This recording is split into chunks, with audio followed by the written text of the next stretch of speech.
up, really gonna rise with the sun. Step 2, get some good, some food in you. Step 3, think real hard about what you wanna be. Step 4, everybody just do your thing. Wake up, today's gonna be a good day. Wake up, today's gonna be a good day. Wake up, today's gonna be a good day.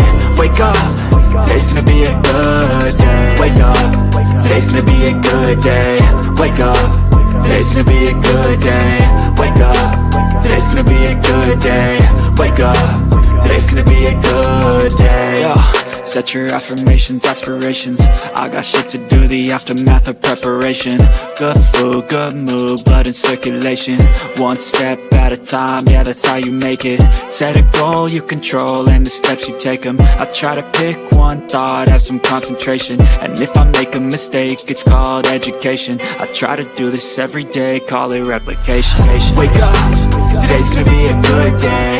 Wake up, today's gonna be a good day. Wake up, today's gonna be a good day. Wake up, today's gonna be a good day. Wake up, today's gonna be a good day. Wake up, today's gonna be a good day. Wake up, today's gonna be a good day. Wake up, today's gonna be a good day. So life ain't easy, yo, I think there's a reason though. Ups and downs, just like every different season, yo. Sometimes I'm high, other times I'm barely breathing, though. I always gotta fight and hide from the demons, yo. Negative thoughts are poison, they rot. Head full of flies, so here come the clouds. They'll never stop unless I can swap all the bad for the good in my head when I'm lost. Yeah, so I'ma fake it till I make it. Positive thoughts are overtaken, I got patience. One day at a time is how you operate a cadence. A flow, you grow, you show yourself a foundation. Stay away from all the shit that causes temptation. I know that I like to do it cause it's sensation. I live my life in my head like a narration. Don't expect greatness, do my best, man, I'll take it. Wake up, today's gonna be a good day. Wake up, today's gonna be a good day. Wake up, today's gonna be a good day. Wake up, today's gonna be a good day. Wake up, today's gonna be a good day. Wake up, today's gonna be a good day. Wake up, today's gonna be a good day. Wake up, today's gonna be a good day. Wake up, really gonna rise with the sun. Step 2, get some good, some food in you. Step 3, think real hard about what you wanna be. Step 4, everybody just do your thing.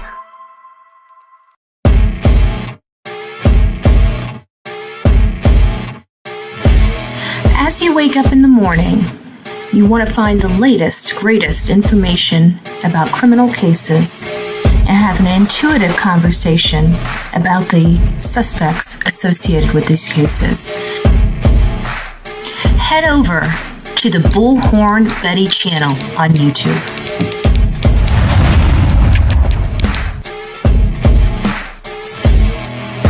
Get breaking news right here on the Bullhorn Betty channel. Welcome to the Bullhorn Betty Coffee Club. Enjoy your stay and enjoy your day.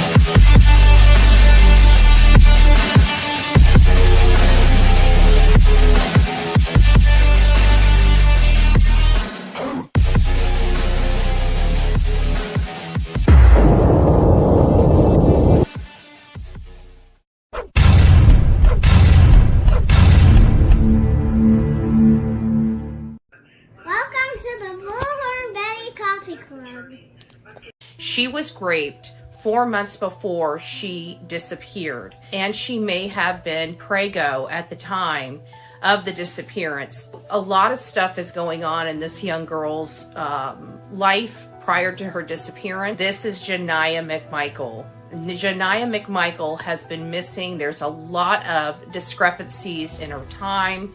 Her mother is saying that she disappeared in August, around August 11th, but her family's saying communication abruptly stopped at the end of June 2024. She hasn't been seen or heard from, but here's some details to her case that are very, very, very disturbing. So her mother's lack of concern and urgency in those days after she went missing are very concerning for me. She's in a drug-infested, gang-infested community of Gary, Indiana. And so that heightens these concerns about her well-being and where she is, especially in light of the SA allegations and the potential repercussions of those SA allegations. Of course, CPS was involved because of the SA issue.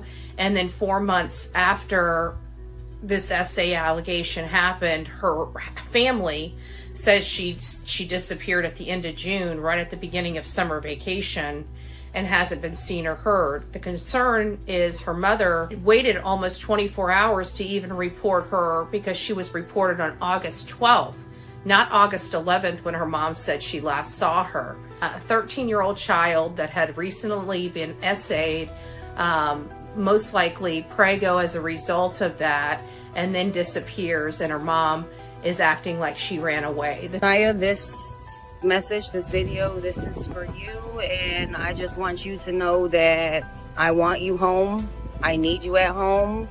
It's been very, very difficult without you here. We all miss you. I want you to know that we love you, and whatever you're dealing with, we can deal with together as a family. There's no reason that you have to be out in the street. You have everything you need at home. There's nothing greater than what you're going through. Just come home. You don't have to be scared. There's no punishment behind it. You won't have to deal with anything but embrace of love. We're going to just deal with the situation and take it from there. So you are more than welcome home. And I promise you, you are not in trouble. So don't think you're in trouble. Don't stay out longer because you feel like you're going to be in trouble when you get home. There's no trouble behind this. This is another community that didn't follow the National Center for Missing and Exploited Children recommendations of turning the home and the bedroom into the crime scene. And therefore, it took all the way up until October before they did forensics in the house where Janiah McMichael was last seen. We still have other children out there that are missing. This one right here is Janiah McMichael. There is foul play suspected in her case. She's been missing allegedly by her mother since August of 2024, but her family that she was speaking with said that communication abruptly ended at the end of June. So we've got some discrepancies here as well. And I've reviewed her mother's one video that she put out to her daughter, and it made me feel some type of way. I believe her mom knows a little bit more about where her daughter may be because of the allegations and the situation this young girl has been put into at the direct result of her mother and where they're living.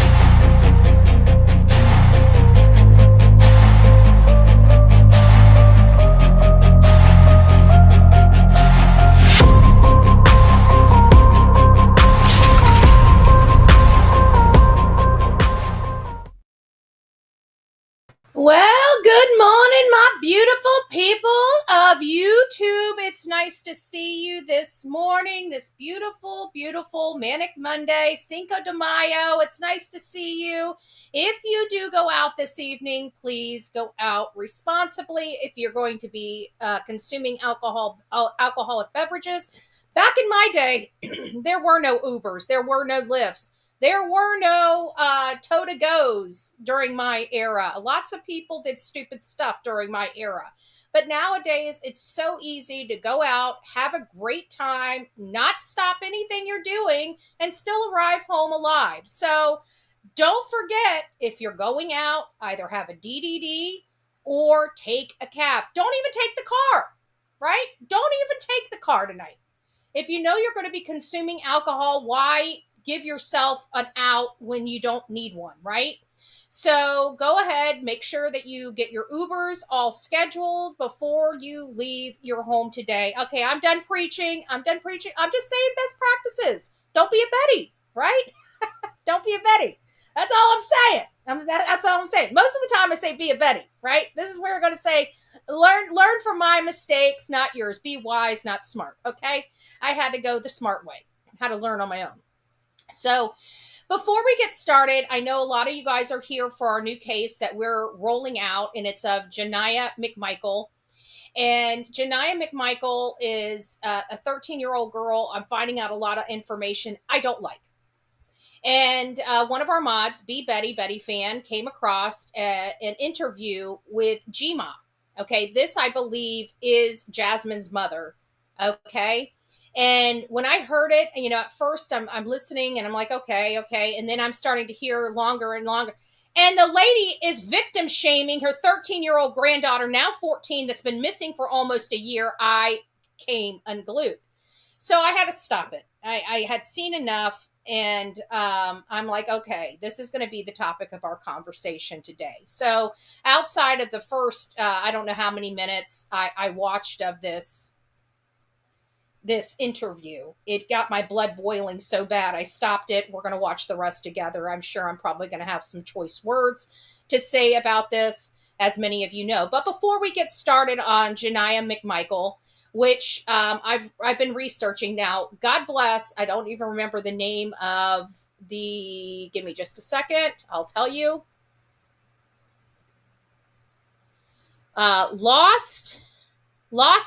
Missing, lost, and trafficked. Missing, lost, and trafficked has been following this case from the beginning. It's a small channel, maybe 3,000 some odd, views. And I'm sure that their work seems to be legit. The lady that's interviewing these people, love it. Just love it. She's got the interviews down pat, okay? She lets people talk. That's what I'm trying to say. I'm sorry I'm frozen up, but it's going to happen because I've got a news article that I'm going to go over with you guys. Might as well pull it up so we can stop all this madness with my... Because it's of course, see all the stuff that they run. I mean, these people that do, and I believe in advertisement. You guys know I believe in advertisement. But when you're doing advertisement so much that it lags your viewers' computers down to nothing, then you're going to have to rethink your advertisement. But whatever. This is why we don't really watch print too much. We watch YouTubes. We watch TikToks. We watch X accounts. We watch a lot of things. One thing we very rarely go to hardly are printed news from like the Associated Press and stuff like that, because they're just littered with crap, right? Crap that doesn't matter. I digress. This is about TikTok. And the reason why I'm bringing up TikTok is because they were just fined by the EU. Okay. This is over in Europe. And what had happened is they have been sharing user information with China. Now, why is this important? Because this is the exact standing that America has had with this particular app. In light of these new fines that they're getting, and they're getting more, like right now, I think it's Germany that's also looking at them to possibly fine them as well for violations of privacy. They are sending our user information over to China. They're trying to get as much user information over there before they're required to put up data, housing stuff in these places. So if you don't believe this stuff is going on with TikTok, it is. And our children are at the greatest risk on this particular platform. Why am I telling you all this? I am a TikToker. I started my career on TikTok in the true crime. I've amassed over close to 160,000 followers over there, but I very rarely am there. I go there maybe a few times a month, and I'm mostly over here on YouTube, as many of you guys are aware. I love the TikTok platform, but I do think that they, I abuse their content creators. They don't pay them what they're making off of their content. And they're also violating our freedom of speech on the app, as well as taking our private data and shipping it off to China. So if there's any concern whether it's happening, yes, it is happening. And this is why I'm kind of, I have a mixed feeling about TikTok. Do I think that it should be banned? If this keeps up, yes. Because at the end of the day, we love China products, but we don't want China in our bedrooms. Okay. We don't want them in our homes. And the CCP right now, if you have TikTok, probably knows who you are. Okay. Not that it's going to really matter, right? But what about your children? Who's going to be the president of the United States in another 20 or 30 years? We don't know that. But right now they're collecting all the information. That's the scary part. It's not the today. It's what's going to be tomorrow. And so I thought I'd bring this up because I have a lot of friends that are on the TikTok app. I don't know what's going to happen to that app. It is still up in the air.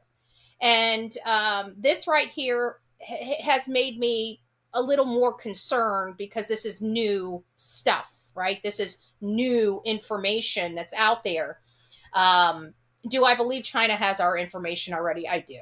With the hacking and everything that's going all over the world, we know that other countries have information about us and other people that they probably shouldn't. This is the day and time. Like for me, the Social Security card is outdated, right? I believe just about every single one of our personal and user information has, in fact, been compromised, period. That's just how I am. How I feel about it. I feel that they are compromised. Give me just a second. I got to move that down just a little wee bit. There we go. Hopefully that fixes, now that I've got the AP off, hopefully that fixes me. I can't stand articles that have, I have no problem with advertisement, and I have no problem with them littering the pages with advertisements. I've got no problem with that. I have a problem with the amount of advertising lagging computer systems. I think that is just ridiculous. Something's got to be done.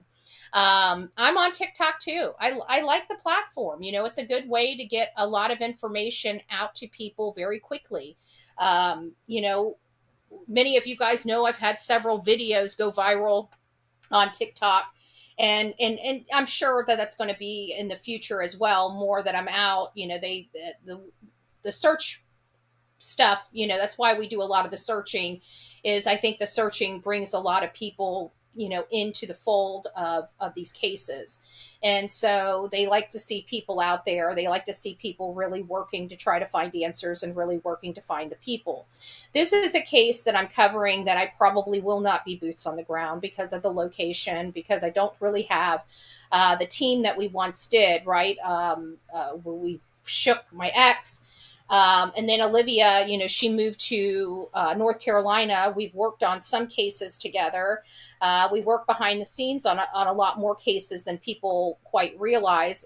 Jason being a prime example where Olivia and I have been working behind the scenes on that case. Well, she's been kind of more front and center on the case, but I've been working behind the scenes with her and the family since last year. And it got to the point where once the autopsy was back, and everything was going on in the Sebastian Rogers case with me and jail and all this other stuff, this bull crap. I had to put that case on the back burner because let's face it, I do not get intimidated easily.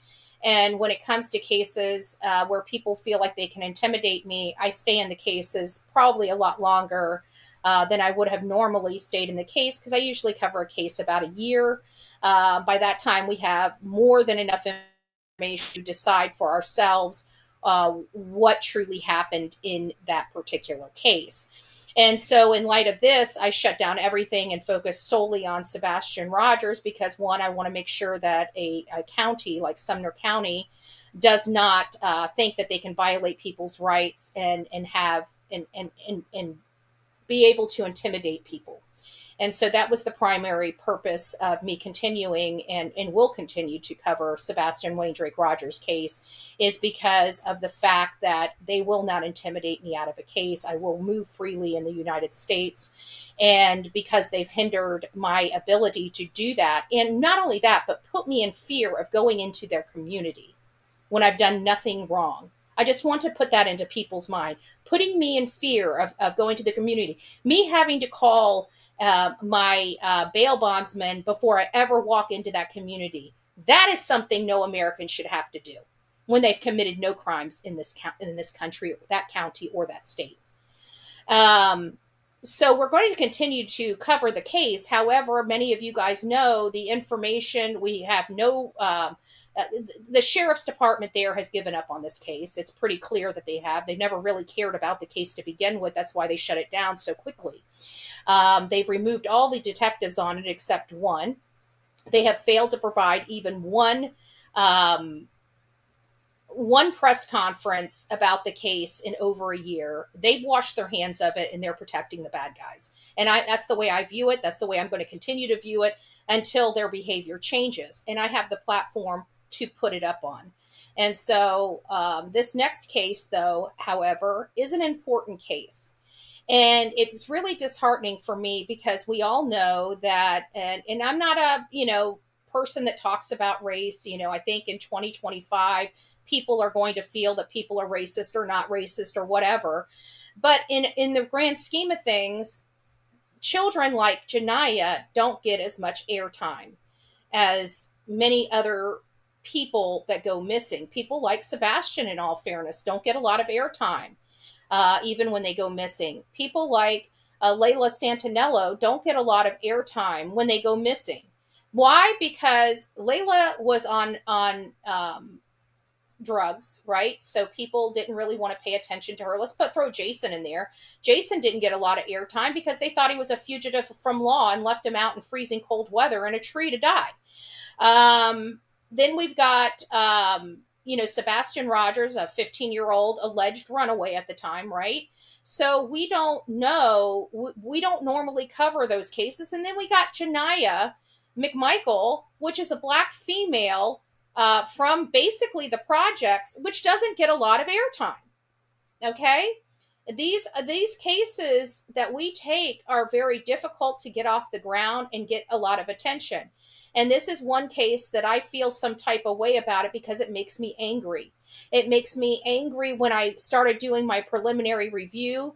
Many of you guys don't know that we have a Facebook page now designated for Ja'Niyah McMichael, and that is the disappearance of Ja'Niyah McMichael. So if you guys would like to go there, that is an open, public page. I don't want to privatize it if I don't have to. I like free-flowing information if possible. But I'm also looking at the numbers of Ja'Niyah's presence online. And there really isn't, if it wasn't for the push from this missing, lost, and trafficked channel. They have really, really stepped up to the plate for Ja'Niyah. They have been interviewing people on behalf of Ja'Niyah's case. And some of the information for me is pay dirt, but it's also very red flag. And that is what we are going to be discussing today, is the red flags that I observe in this case. And the red flags are with Ja'Niyah's mother, Jasmine, and her mother. There's something not right there. And when I hear a grandmother, a woman that's supposed to be even the utmost protector of the grandchildren, right? Mama's a mama bear, but grandma, grandma's too old to care about people's feelings. Grandma will knock you to the ground for her grandchild, okay? Grandma is a bigger mama bear than any daughter that they give birth to, right? Because not only is that their cub, their grandchild is their favorite type of cub, okay? In many cases. And in this case, we've got a grandma blaming a 13-year-old girl. Now, let me tell you this. Why in the world would a 13-year-old child be promiscuous. Why? And then when I'm hearing a story from her mother, which we're going to get into, not today, we're going to get into grandma, because grandma, I just want to make sure she's on a very, the pedestal you don't want to be on as a grandmother. You don't want to be a grandmother on the Bullhorn Betty show when I'm talking like this. You want to be a grandma when I start saying, oh my gosh, you're not going to believe this. This is such a great grandma. You want to be on the Bullhorn Betty show when I say things like that. But when you're a grandma and you have a tone like this with me, it's not a good day for you. Because usually when I get tones like this, it's because I'm looking or listening to a POS. And that's exactly what I feel like I'm looking at when it comes to this woman. Now, I've learned when I first started this case, which was just, 2 days ago when we started rolling out the first conversation pieces about this case, I didn't have a whole lot of information. I had a video that the mom did, and I thought, wow, her daughter's missing. We're hearing that she was SA'd. And I saw and reviewed a interview that was done. And she's talking about how her mom was SA'd, or AR'd, and she was AR'd. And, her mom just, swept everything under the rug for herself. And when it happened to her, her mom swept under the rug. It happened, that it happened to her. And she wanted to be the change for Janiah when it happened to her. And she did this and did that. And it's like, and then I find out that this alleged penetration event happened 2 years ago. Would have happened when she was 10 or 11 years old, the first time. I just found out yesterday that the SA allegation that we're talking about happening 4 months ago was a different one. And then the grandmother talks about a third incident. Different people, by the way. Different people. This child was only 13 years old. And her grandmother is acting like she's 18. In the commentary that her grandmother has to say, first of all, why, actually, before I even, I gotta breathe, because that's how angry I am when I hear this story. And how disgusted I am. How absolutely, utterly disgusted I am about the conversation from the mom. But we got to get into one other quick story. I forgot about this one before we jump into this. This is an update on another case that we've been covering, which is the handyman that AR'd, tortured, and unalived an elderly lady living alone. And so I just want to give you guys an update on that real quick. As you guys know, this is Norman. I'll remember her. Marcia Norman. Marcia Norman. This is Marcia Norman. I'm sorry, guys. My brain is fuming over this child. This is an update from Marcia Norman's case, and then we'll jump into Janiah. Shocking details from Washington case. The peaceful suburb of Thurston County was shattered when the body of 82-year-old Marcia Norman was discovered buried beneath a shed. A case that has left investigators and the community stunned. The scene turned even darker when a disturbing discovery was made at the suspect's home. A handwritten letter detailing plans for a burglary and sexual assault of a woman, believed to be Norman. Details from the coroner reveal that Norman didn't die instantly. Instead, she suffered traumatic injuries inflicted by a pneumatic nailer, an unusual and brutal method of killing. Thurston County Coroner Gary Warnock described the scene as the most disturbing he's encountered in his career, noting that her death took several hours after the injury.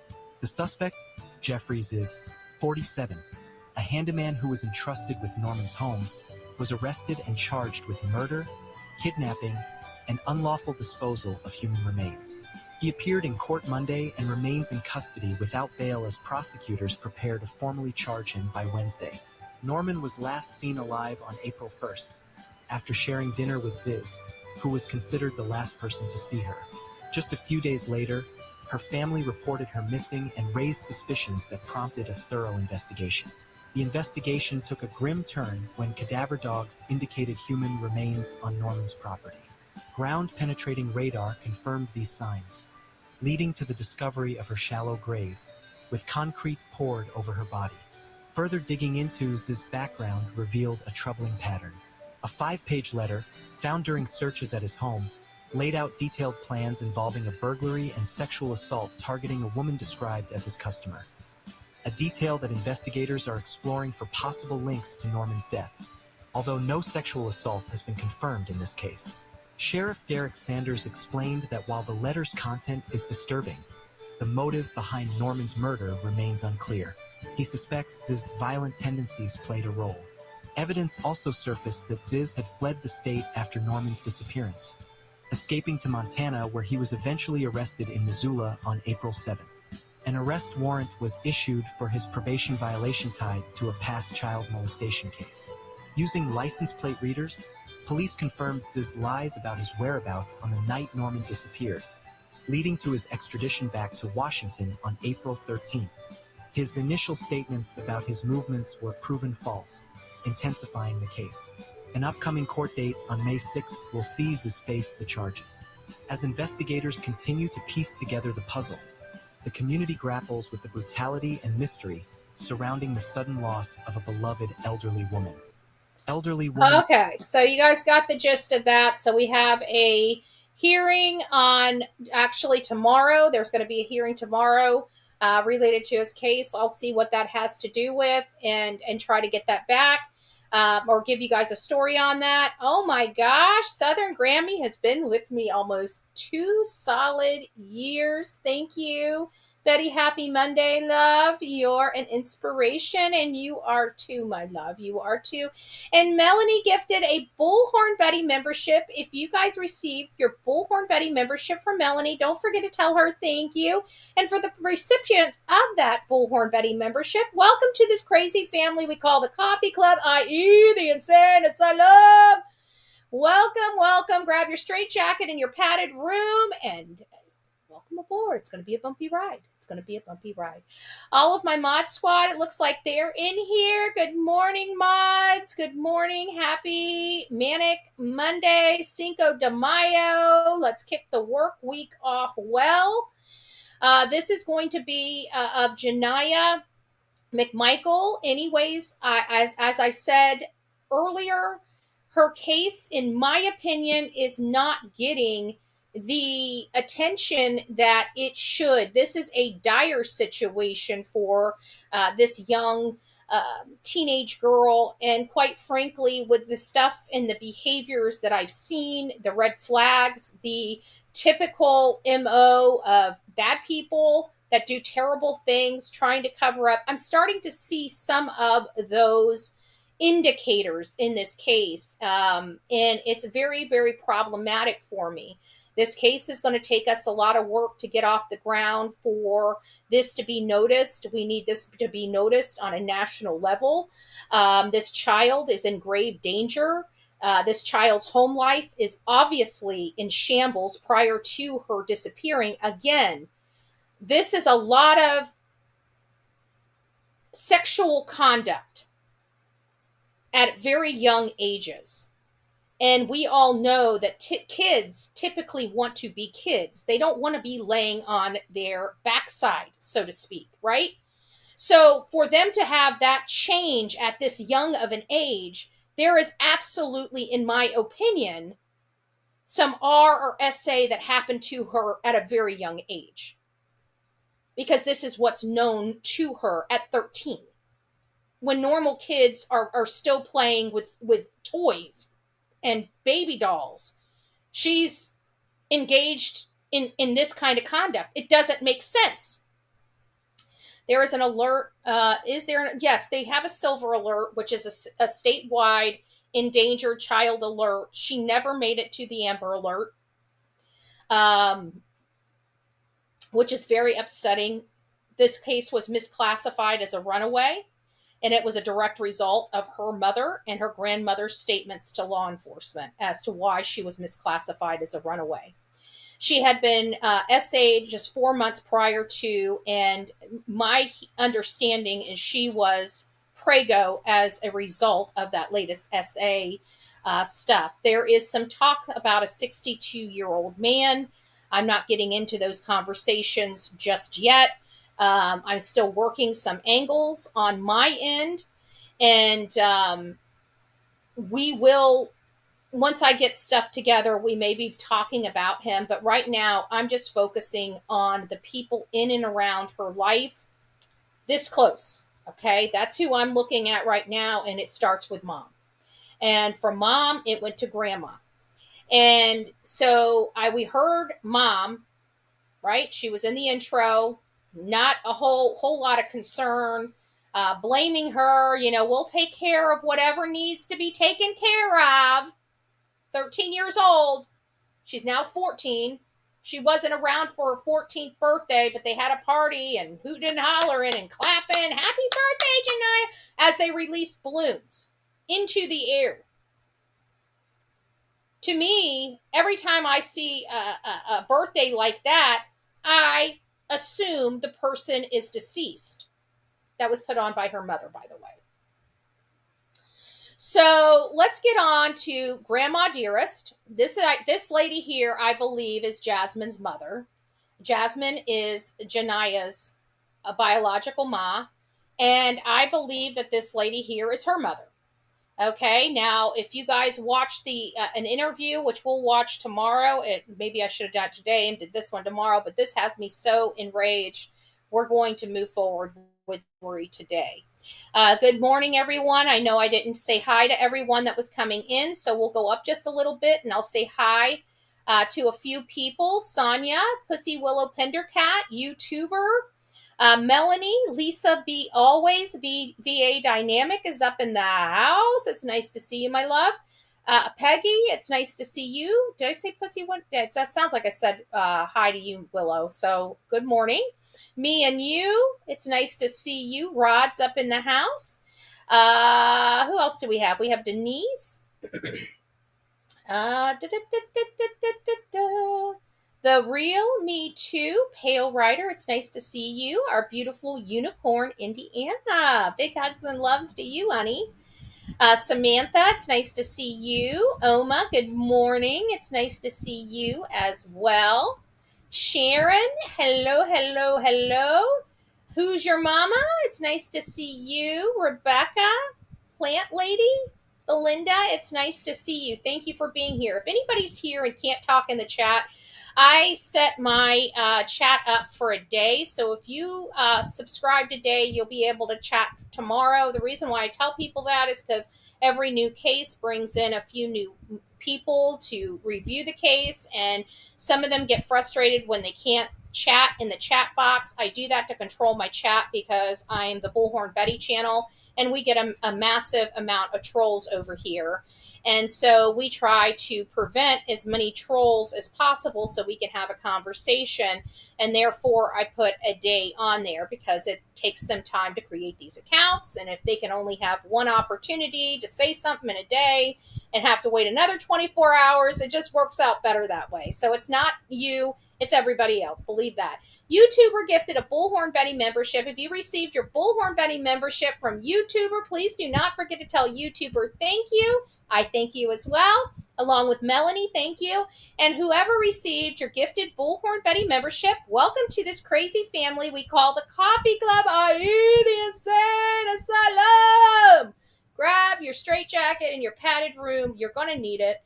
You beat your head a lot, and we have to remove the hard surfaces.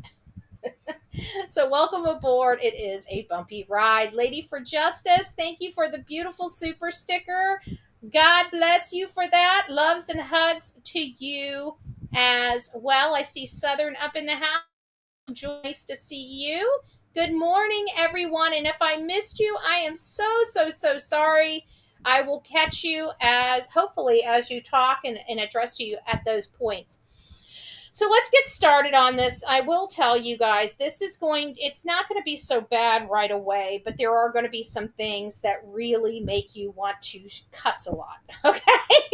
This is one of those cuss a lot videos. We're going to try to keep our cuss words down. We'll let you, Outer Banks, it's nice to see you. Nice to see you, love. We're going to try our hardest. I'm going to try my hardest not to swear, but I'm going to be very selective in my words because I'm telling you, this made me very, very upset, and more so upset for Janiah because it just leads me further down the path because they're too busy trying to blame the victim here.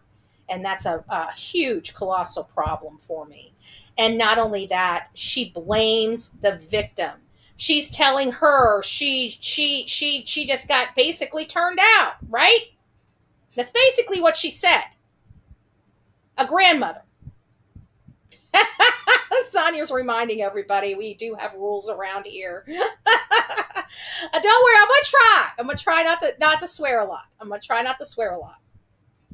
This is gonna be pretty long, y'all. So pack it up, sit down, grab yourself coffee, grab yourself something to drink, something to eat. Just basically to defend a lot of stuff that she put out there that was unnecessary. Because her putting out there what happened to me as a child has nothing to do with this case. Nothing at all. See, I get so sick of people saying their history has nothing to do with the case. Your history has everything to do with the case. Okay, it tells us psychologically if you're a fit person and what your behaviors are. When people are SA'd or R'd, it does something to them psychologically. Period. So this illusion that people's past have nothing to do with a person's case, it absolutely does. And I don't want to hear any more about it. This lady was R'd. This is my problem. Let me just go through this before. Hey, Jen, it's nice to see you. Happy Tuesday, everyone. It's Monday. It's okay. You're late. And obviously I gave you an extra day. But she was R'd. Her daughter was R'd. Don't you think that the cycle that should be broke is not the cycle of whether you sweep the being R'd under the rug or go to law enforcement and tell them? Don't you think it should be ending the ability to be R'd or SA'd? You got a grandmother here and a mother here that has been abused at a very young age that doesn't protect their children from being a statistic? That's the first clue right there. That's the first clue right there. All of these women, the mom, the grandmother, and now the daughter have all been R'd at young ages. You would think that they would put things together and say, this is the reason why this situation was able to happen. I'm not letting my child out of my sight. Most people are deeply affected by that type of situation, so much so that when they become adults, they try to protect their children from ever being a victim to begin with, not just, oh, I wanted to break the cycle and actually report it to law enforcement. And yes, we're going to go over that tomorrow. It's going to make you sick. Okay, I'm going to shut up. Her saying that she was raped at a party, I never knew about that. She did come out with allegations. So she never knew she was R'd at a party. Well, now she does. That party happened when she was... I can't remember if this is the one she's talking about happened when she was 13. She had her 13th birthday. Or if this... Yes, there's been a lot of incidences where her granddaughter was robbed of her innocence. Multiple times. By a lot of different adults. This is not normal. Okay? Most children that are 13 don't experience these things. Period. They just don't. But I digress. Let's keep listening. Like I said, it's going to be long. This interview's an hour and some odd minutes. When she was younger, in her teens, that because she was left at a hotel. Her and her cousins were left at a hotel. They were with some boys. They had sex, did what they did. See, it's blase da. They went to a hotel with boys that are going into college. You're going to come unglued when you hear how this grandmother acts. She blames Ja'Niyah. This grandmother blames Ja'Niyah for being in a hotel. Why is a 13-year-old girl having sex? Why hasn't any adult said, where's all this coming from? Why are you doing this? Now, mind you, this is like the 4th or 5th incident. And this grandmother, you're about to hear, blame her granddaughter for that. Not poor parenting. Like, who let this child leave? This is disgusting. And this lady's too stupid to realize this isn't normal. Maybe because she's so messed up in her head because it happened to her. Again, why it's so important for history of these people in and around children when the children go missing. This lady here makes me absolutely sick to my stomach. And I pray to God she doesn't have any children in her custody, but she does. And I hope the state of Indiana really looks hard at this grandmother, because this is not a woman that should be in care of any child. The boys left them there, so they didn't have no way to get home, so they called me and my husband. Mm-hmm. Well, everybody knows the type of mother I am. If they could see the type of grandmother I am, you can only imagine the type of mother I was. I always knew where my children were. Oh, you mean the ones that were under your watch too? The ones that you think it's a 13-year-old child? Like, why is she so curious about that act to begin with? Maybe because she was abused as a young child? Nobody thinks, like, 13-year-old children they want to be playing with their friends. They don't want to be laying on their back. I'm sorry, they just don't. This is sick. This grandmother is a disgrace to grandmothers around the country. I had everybody's phone number. You know, old school, lights come on outside, you should be in the house. You ain't in the house, you in trouble. So where was the mom? And I don't believe her one second. So she wasn't there. She called me and my husband. She said that they were left at some hotel, that some guys grabbed them and took them, and that they were raped and all this stuff. Don't worry about it. We went and picked them up, took her straight to the emergency room, and they checked her out, did a rape kit, everything. She was knocked out, and the lady told me a rape victim is not going to be sleeping like that. That is absolutely untrue, because you don't know what the guys put in their drink. You don't know what substances they did inside that room. I have never heard a nurse. How many nurses do we have in here? How many are victims do you know? This lady is full of shit.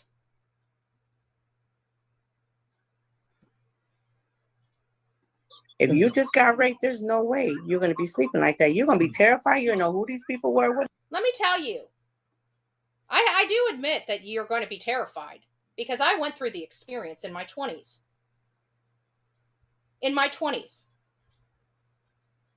And I just wanted it to go away. And I had GHB in my system. I could barely keep my eyes open.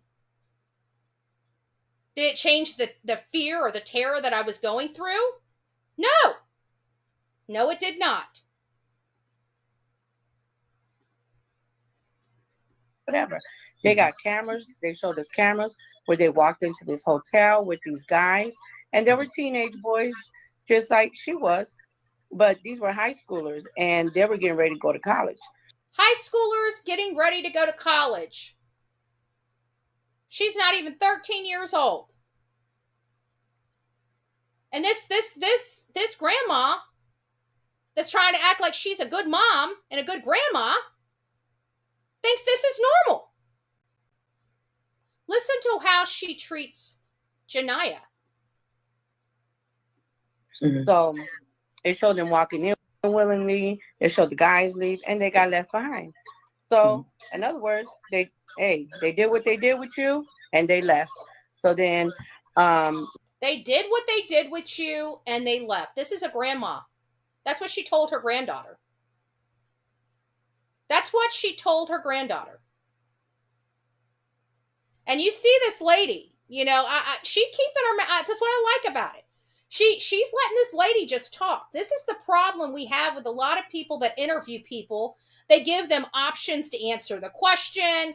They ask questions and then they overtalk the person that they're interviewing. This lady is doing it right. She wants to hear the statements from this grandmother. She's allowing this grandmother just to talk.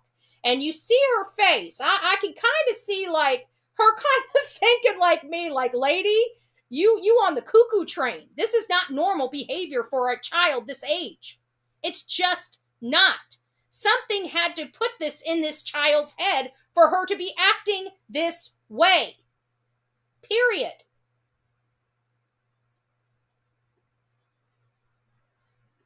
You know, the detectives and everything were coming out, and it showed that she wasn't raped. None of that happened. I got to keep it kind of low because, you know, I do have.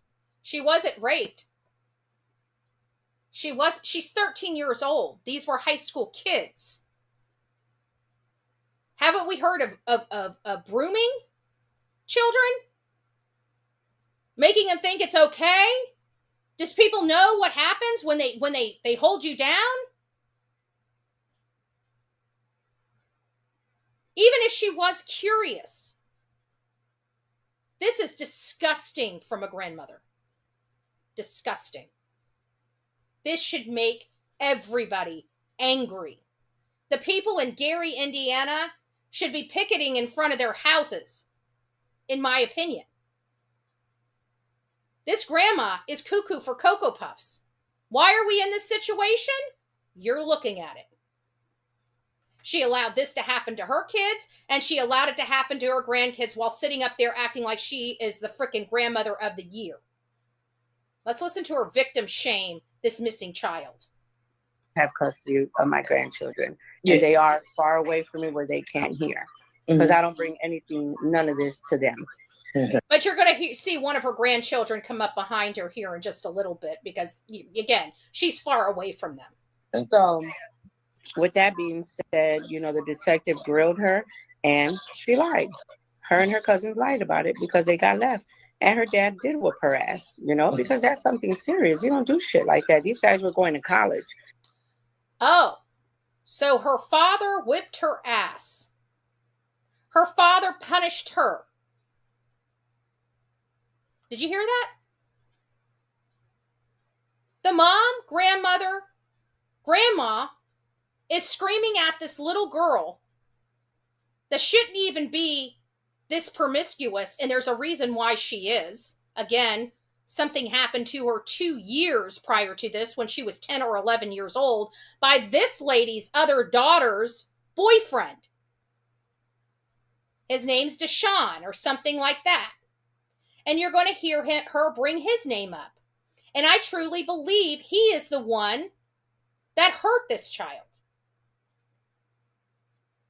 Or the mom brought another man home and the man abused this child and mommy got mad and beat the child. Something happened to this child.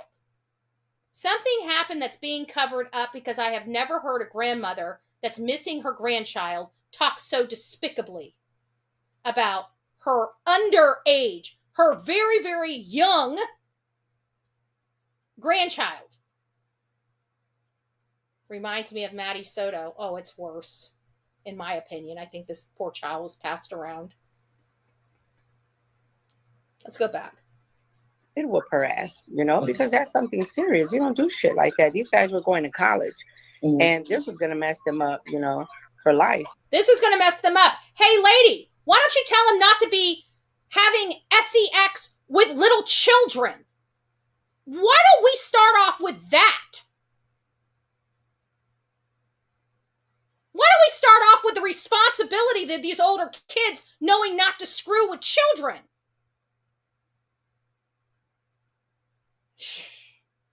Oh, she's ruining their lives.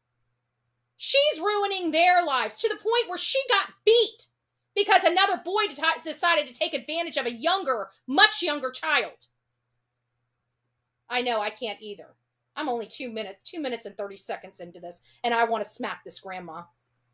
So that, that's what happened on that. If she got raped at some party, I never knew about it because I would have did what I was supposed to do as a mother. So on that, oh, like you did for your daughter when she got AR'd? Like you did for your daughter when she got AR'd. Very interesting. I know everything that she's saying about, when my husband died and what, I went through or whatever. All that she's saying about Jay Sean, all that is Jay alleged. Sean. We don't have facts. We don't know nothing. We're not believing the little girl that my other girlfriend, my other daughter, Unique, her man, are my granddaughter, but we don't have proof of that. So, she's such a liar, and we already had to beat her ass for these other kids, these much older kids that are about to go into college, screwing with a little girl. We had to beat her ass for that. Nobody wants asking where is she learning this stuff from, but they probably already know, don't they? How is it the woman's fault? Not just the woman's fault, but a little girl. Now, mind you, this is 12, 13 years old. What is a seniors in high school doing with a 12 and a 13-year-old girl and having that type of relationship with? Most parents would be throwing those boys in jail, and this child here is getting her ass whooped. Sick. She said they were checked out. We don't know nothing about none of that because with that, we don't know because I guess on some of the reports it doesn't say that she followed through with everything. So if you don't follow through with everything, no one's gonna know. It came from my grandkids. Yeah. What she's talking about is Janiah's mother, Jasmine, not following through with everything she needs to follow through with to get this guy thrown in jail. This is a family event. Sounds like Sissy didn't want her beau going to prison, and now all of a sudden Ja'Niyah is missing. The two older ones that said that no, it didn't. They didn't go. This is my daughter, Unique. I was on Olivia's page. Hold on. Okay. Hold on. Okay.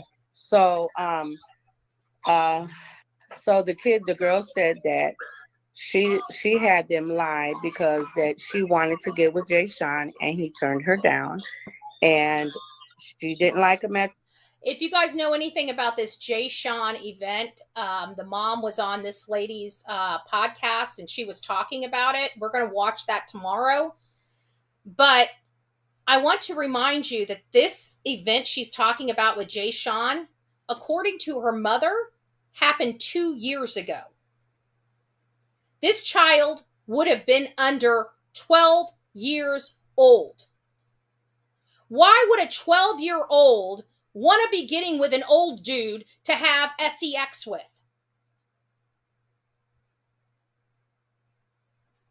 Can somebody answer that question for me? Why would any child start liking their uncle? Does that even sound normal for child behavior?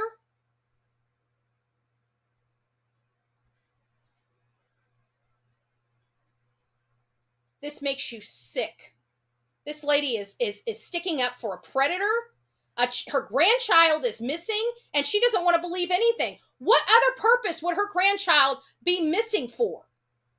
They believe foul play. They believe the girl is dead. They believe this girl is dead. And grandma's up here blaming her for all of her promiscuous behavior at frickin' 10, 11, and 12 years old. Where is the parental protection of a baby? And you see, she's just like, oh, well, it's no big deal. She's being a little slut. She's just being a little slut. I mean, that's basically trying to call her granddaughter that's missing, right? If she did everything right and there's nothing wrong, there's no illegal business going over here. It's just her granddaughter being a little slut, right? Then why is she missing? Maybe it's because you boneheads wanted to make excuses for what she was going through instead of stopping it. This grandma should be in jail, and that she should never be raising grandkids. If this is what she thinks little girls are supposed to be doing, right? It's their fault. If a grown-ass man decides to crawl on top of him, it's their fault. Don't you know? Makes me sick. Not even 3 minutes, 3.5 minutes. This lady is making me want to vomit in my mouth. The girl said that she had them lie because that she wanted to get with Jay Sean and he turned her down, and she didn't like him at the moment, and they came up with that lie and said that he did it. I don't know if that's true or not. Nor are you really looking into it because you're too busy blaming your grandchild. You've had a fucking year. Sorry for the F-bomb. A year to find out if it's true. 2 years to find out if it's true. 2 years before your granddaughter disappeared, you had an opportunity to find out if it's true. How about kicking the man to the curb? Why is he laying in bed with little teenage girls? Let's try that out for size. A man that's not even blood related to all these little girls got the boys on the floor watching a movie while he's in bed with the little girls. You guys make me sick. I'm a firm believer. When my grandkids say, I believe what they say. Just like, yes, I did call CPS October 31st of 2023. If CPS would have listened to me then and pulled these kids out, Janiah would still be here, and my grandkids wouldn't have went through the hell that they went through with Jasmine and her girlfriend Kiara. Oh, so Jasmine has a new girl named Kiara, which is also accused of touching Janiah. Every single person, man or woman, has helped themselves to Janiah. And this grandma is absolutely correct. If somebody else, not her, if anybody else had this child, she would still be here. And this grandma still believes her granddaughter lied. Her granddaughter's probably dead somewhere. And she's calling her a liar. I hope this grandma sees this show.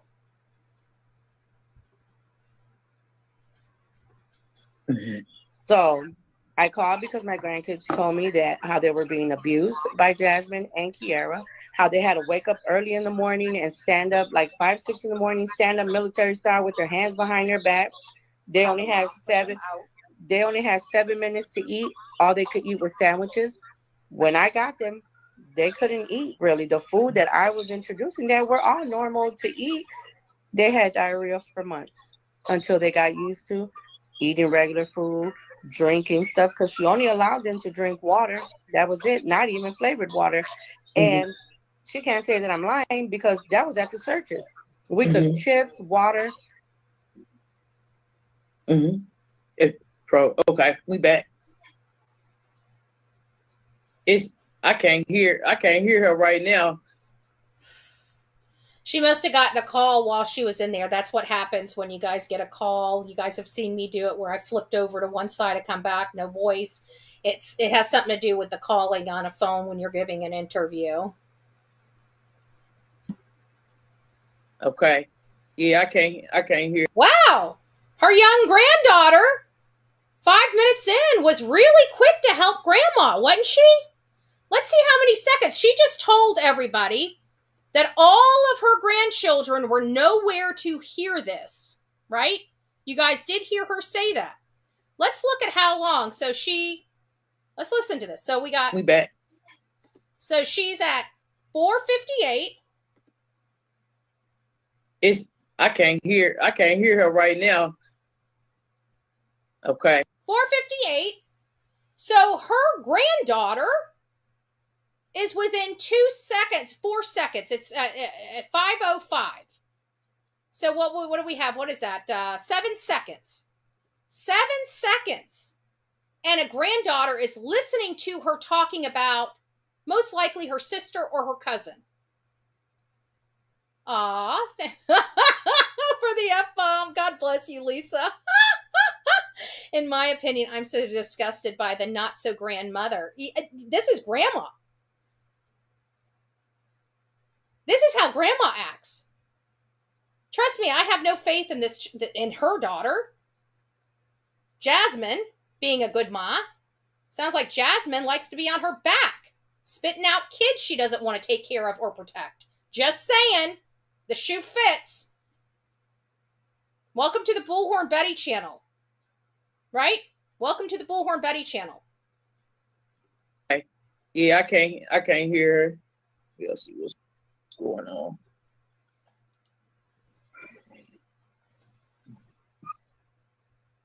I can't hear you right now. I can X out and let y'all come back. I'm gonna let y'all come back. Okay? Let me X out. All right. So remove. All right. So they'll be coming right. I want them to come right back in, and it just happens. We've been live for a while. So this lady right here has done an excellent, I don't know what her name is, but she has done an excellent, and I mean an excellent job at not only getting these people on her show, speaking to these people, asking very, very good questions, and allowing these people to speak. And because she's not interrupting them, we're able to get a whole host of their personal thought process, their behaviors, and psychological profiles based upon this lady's work. Okay? I'm a grandma. What's up with, I know, Stephanie, like my mouth felt like I was expecting this woman to, kind of spill the tea. You know what I'm saying? Grandma, she doesn't have no reason to hold back and stuff like that. So I really was expecting her to, we should bring out the deception deck on this. I'll have to get the deception deck. I'm not going to do it right now. I wasn't prepared. But she's done an excellent job by allowing these people to speak. And like I said, I thought she was coming out to spill the tea. And when I started hearing her victim shaming, I'm like, whoa, this stuff goes a lot deeper than just mom. This goes a lot deeper than just mom. This, I believe the whole family knows exactly what happened to Janiah. I really do.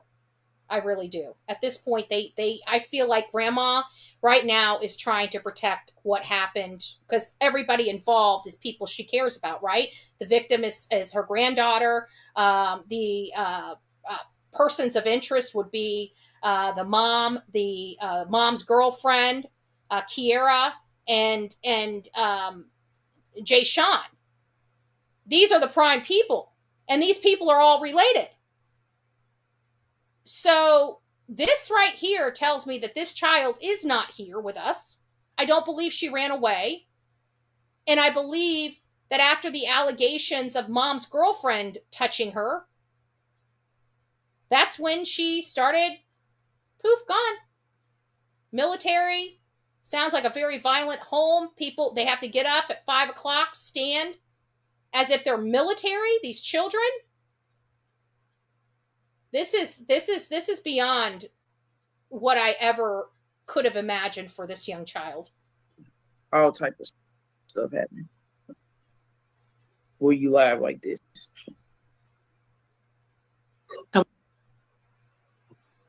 Okay. Yeah, it's doing it again. It's muted. Can't hear. Who reported this live like this? Yeah. Can you hear her now? I can hear now. Yep. Okay. Yeah. Okay, so just with all that, I'm sorry. With all that being said, there's she's just, to me, when I was watching this, she's just bringing up stuff that to bash my family, because she is in an abusive relationship and they're very controlling. And I have a recording that I am going to share with you from a prior relationship that Kiera was in, that this girl ended up losing her child, and they gave her 4 years prison time, and she did 2 years and lost her child because Kiera and her mom, they were abusing this child. And she said when I was explaining everything that was going on, she said it was like deja vu for her. She was crying and she was scared because she said that's the same thing they did to her. So the kids said they could only have 7 minutes to eat. They had to hurry up and eat a sandwich. If they didn't eat, you know, they weren't going to eat. They have to ask to go to the bathroom. She got to sit in there with them to go to the And bathroom. I've witnessed this personally because she did rekindle her relationship with me back around last year in the beginning of the year. And I was going only over there with my child because my mom asked me to make sure that the kids were okay. So I was going over there, and the way she was treating those kids versus Kiara's nieces that were over there was completely different. Like, these kids were not the kids we were used to growing up, and they've lived with me and my mom our whole lives. Yes. So, you know, everybody's seen this abuse. Let's put it out there. She wants to talk mess, you know, and I'm all about. Everybody's seen this abuse. Everybody in the family saw this abuse, but nobody reported it. Nobody took the initiative to stay on top of it. Nobody. This child needs more attention. This case needs more attention.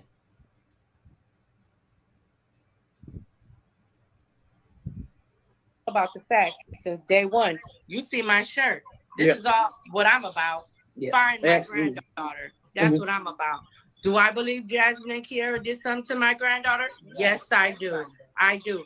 In court, So she thinks somebody did something to her granddaughter.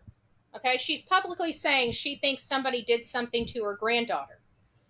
Yet she blames her granddaughter for being promiscuous. They have never once questioned where this comes. This is not normal hormonal behavior for a 10, 11, 12, and 13-year-old child. It's not normal behavior. Yeah, they get curious. They usually get curious and want boyfriends or kissing around 13, 14, 15. This child had already did the business before she was ever even at that age. When she should have been making mud pies and playing tag with her friends.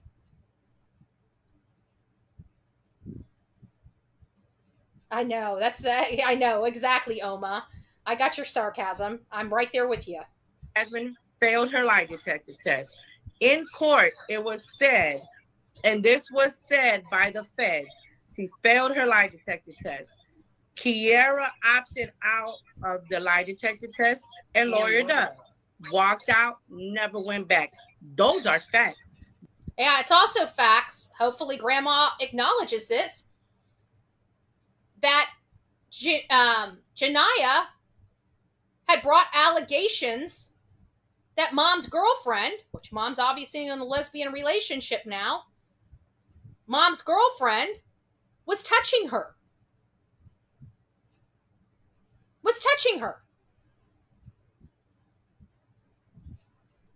That poor baby. All she thought love was being groped and arred. That's just a horrible way to live. And you want to know why this keeps happening? It's because of grandmas and parents like this thinking, oh, she did it. She walked in willingly. When did they stop to think, why is she acting this way? This is not how we taught her to act. This is not what she should be doing. Where's that? Nothing. None of these adults are asking those questions. I see this lady with her eyes pursed and her lips pursed, and she's listening to all this. But I have to imagine that this lady is about as angry as I am, if not more angry. Because I've seen her in many instances literally physically biting her lip or pushing her lips together not to speak. That is in the records. And that's direct connection to your granddaughter's missing person case, correct? Yes. Okay. To Janiah McMichael's missing. Okay. Yes. She was asked 3 questions. Do you know where Janiah is at? Can you take us to Janiah? And do you know what happened to Janiah? Those were the 3 questions that the feds said. And she failed. Why you fail? If you didn't have nothing you didn't do nothing to her. And I seen her on the live. Why are you getting pissed off? This ain't a pissed off thing. This is about trying to find your daughter and my granddaughter. And why is she talking about her in the past tense? Because I've never talked about my granddaughter in the past tense, and I never will. Because why are these things so important? Can you guys see how this really does dovetail right into Sebastian Wayne Drake Rogers' case? You see very specific behaviors from parents that are hiding something. And any law enforcement agent that can't pick up on these things should probably not be an investigator or should probably get better training. This grandmother should probably get better training on how to be a good grandma, because the way I'm looking at her, she thinks she's this fabulous grandma, and I think she's a piece of shit. I don't know if she's in the past tense or not. Only she could be the only one, and Kiara could be the only one to answer that. That's all I want to know. Where is my granddaughter? All this about that, that I was drinking with my husband, that ain't got shit to do with nothing. Me, what did she say that about what happened to me? That is all irrelevant. The point is the date of when it happened. I got the police report that I picked up. She made the report at 7 a.m, said that she was with me at my house. She called me at 7:40 because my alarm goes off at 7:45 before I got up, and said, if Janiah's with you, you and Janiah are going to jail. I jumped up. What are you talking about? Yeah. She said, Janiah ran away last night and she's supposed to be pregnant.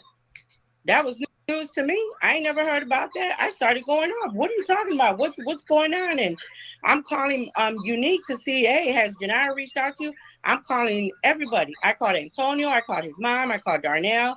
Everyone. Anybody that I could think of. I went to work. Before I got off work, my nieces made a whole bunch of missing flyers, and we were out there ever since that day. We go to her house. I called her. What's going on, Jazz?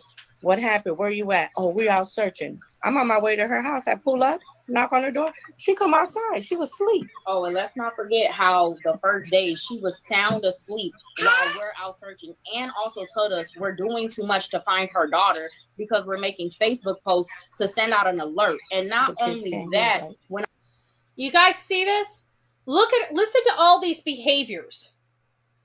Listen to all of these behaviors with this mother. Now, granted, grandma has a real effed up way of thinking how things should go in a young child's life. This whole family is really not right with the reality of child upbringing, stages of childhood. Children don't go at 10 or 13, between 10 and 13 and start there's always something behind the scenes people don't know about. Okay. I'll say 99.9% or even 95% of the time, for a child to act that way at that age, there's more things that child's being exposed to. Okay. Unnatural, inappropriate things that child is being exposed to. That's what makes children act like this at such a young age, whether they've been a victim of SA or they have just been exposed to, porn or mommies and daddies doing things in front of the children that they shouldn't be doing. Those are the types of things that expose these children to this type of behavior. Children at 10, 11, 12, they're not thinking of this unless it's put in their mind because they're sponges. Okay? So now you've got this situation where a child is missing. Now, in the Sebastian Wayne Drake Rogers case, the mom and the stepdad failed to ever help in search efforts.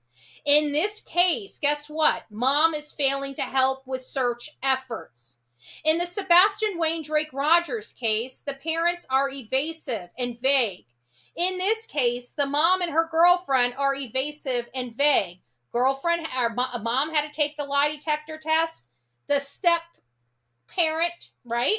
The girlfriend failed to, lawyered up. I keep wondering, are we going to find out that they left home and stayed someplace else as well? Because they are following the Sebastian Rogers playbook for terrible parents.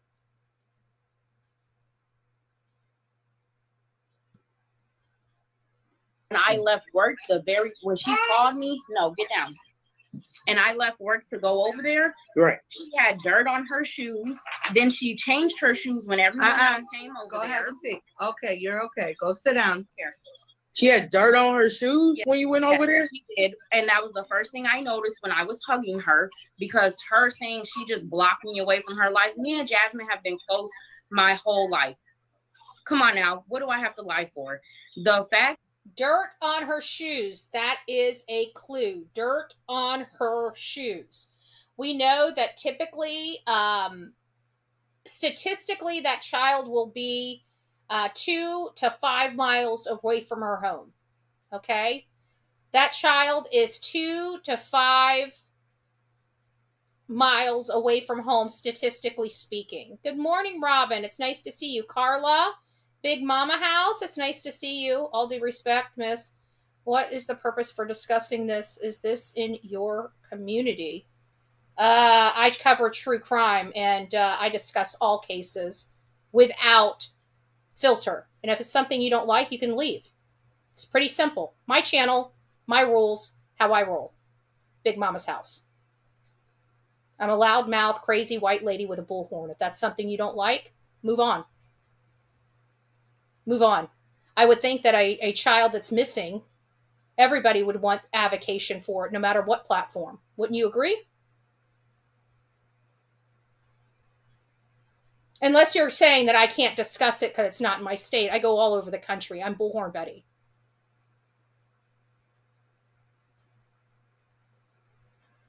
Just letting you know. Maybe you should research me.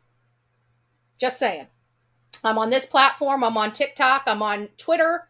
I'm on YouTube, Instagram, as well as Facebook and all other applicable platforms. Just FYI.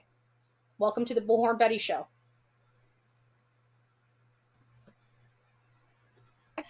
The matter is, she shouldn't be on your live, because I watched the whole live, yelling at everybody, saying fuck everyone, showing zero emotion when my mom has done lives, podcasts, crying. This is her granddaughter, not her daughter. So the fact that she can't show emotion for her own child is crazy. And since day wow, sounds like Christopher and Katie Proudfoot, does it not? Sounds like Chris and Katie, and the reason why I keep bringing this up is because I want to make sure, because while defense attorneys are preconditioning people to think that people grieve differently, that is untrue. The majority of people, statistically, can't control their emotions when it comes to their children, and their children being missing or deceased. It's something that's uncontrollable and inconsolable. So we're going to keep going back and forth between excerpts of this and comparing it to Sebastian Wayne Drake Rogers. Because let's face it, Sebastian's mom and stepdad acted awfully similar. So I want people to be properly engineered in their brain to know that, yes, people do act the same under certain circumstances. If you're a bad guy and you've done terrible things, you act this way. If you're a good guy and you've done good things, you act this way. There are outliers in all statistics. We know that. We know that there are outliers in all statistics. But the majority, at the end of the day, when they have done terrible things, they act exactly the flippin' same. Exactly the flippin' same. Evasive, elusive, disappears, won't help, lies, hides, runs away. So Jasmine is a Christopher Proudfoot. one, she said, take my post down. I said, why would I take my post down on Facebook? She's missing. She said, because the detective said to take it down because whoever has her is going to move further away with her. And the detective. Well, what are you talking about? I talked to the detective. He said he never said that. Oh! So I'm telling you, if we had to compare apples to apples, we have a winner chicken dinner with this case. Now we've got her really acting like Christopher Proudfoot. Well, but the police said this and the police said that. And then we find out in Sebastian's case, they never told him that either. And Grandma's saying that they never told her daughter this, but her daughter wanted these things down.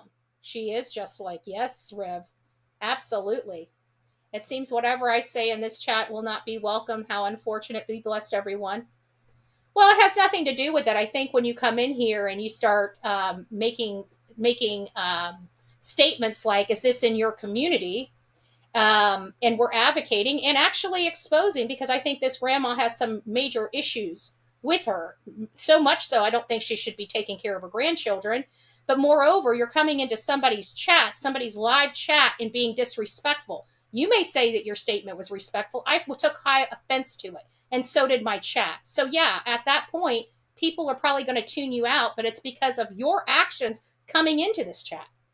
This is the first time you're being introduced to a whole new group of people, and you act that way. So you can go be blessed yourself, ma'am. Have a great day. God bless you.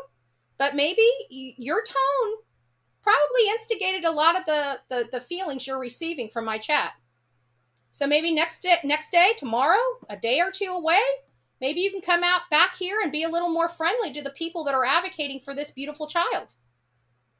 You don't have to agree with what I'm saying, but if you're here for the right reasons, you're here for the right reasons. If you're here to cause chaos, you're here to cause chaos. I really don't care which. I handle both very well, as you can see.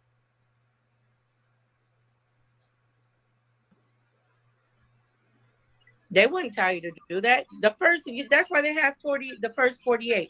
Right. There's a reason why there's a first 48.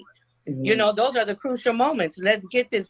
How do we know she was missing that day? I don't believe it. I believe it was before then. She just said something because school was going to be in session the next day because they were moved to another school. So that is a fact. Yeah. And she needed to say, oh, where's this child? She had to say something. So those were all lies. Was Janiah pregnant? No, I don't believe Janiah was pregnant. Because her story, which she wouldn't give you guys detail, because like I said, I was watching the live. Her story of her being pregnant, she sat here and told us and then lied to the police. A whole different story that people that are SA'd lie about stuff because they, especially at that tender age, they think they're going to get in trouble. These people are being unreasonable. These people are being unreasonable. And how many times were they and lied about it? Did the grandma, she was talking about what happened to her when she was younger. Let me guess, she lied about it too, didn't she? Children just don't disappear. And there's rumors that she could be pregnant and she's disappeared, and these people don't want to believe it because they'd have to believe somebody did that to her. And it's probably somebody that they know and that they're protecting. I'm not cool with that. I'm not cool with that at all. She never gave her a pregnancy test. She just was watching her and didn't see any blood on her pad. So she got into it with her that night. And then after they got into it, she said Janiah stormed up to her room. And let's not forget, she literally told us that she said she would beat the baby out of her. Who says that to a 13-year-old who you think is pregnant? You used to work at. I just want you guys to hear that. This is the mom wanting to beat the child. Beat that. I have to believe she was pregnant. And I have to believe she was pregnant by somebody that was much, much older than her.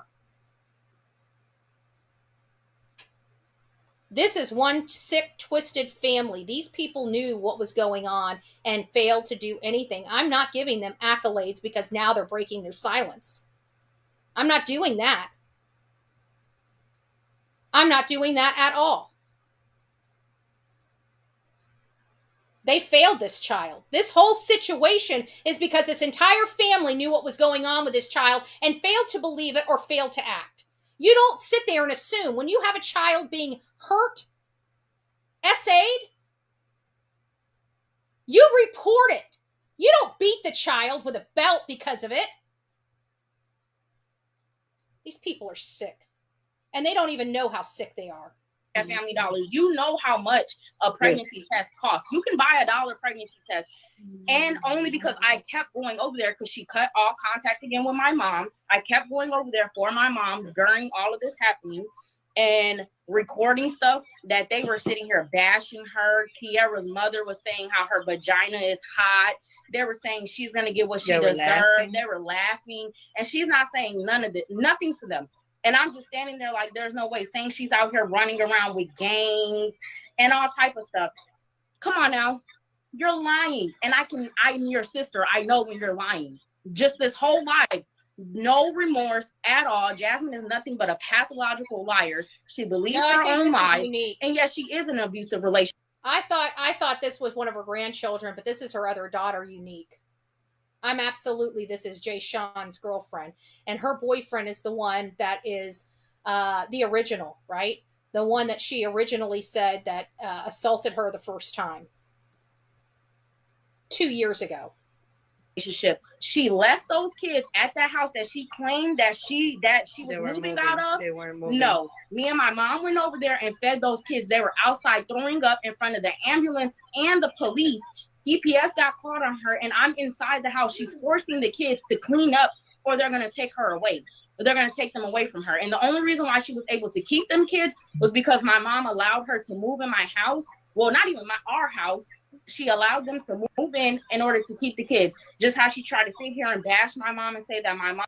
Oh, so the mom wants the grandma wants the abuse to keep going. Right? She doesn't want the state taking the kids from this abusive mother, but she's willing to let them all come and stay with her to perpetrate. Like, this doesn't make sense. If somebody is abusing children, they should not be around the children. It doesn't mean that moving them, all of them, into another home is going to change the abuse. This is so stupid. Didn't try to help her and using her medical excuse as a reason not to. She has custody of these kids now, like Jasmine just admitted online. Her mom has them. Our mom has them. Come on now. You just said that she allowed them to get molested in her care and stuff like that. But look at where they're at now. You're the one who can't be trusted. I sent you that on your text messages where Janiah, because my number's on the flyer. So since day one, my number's been there.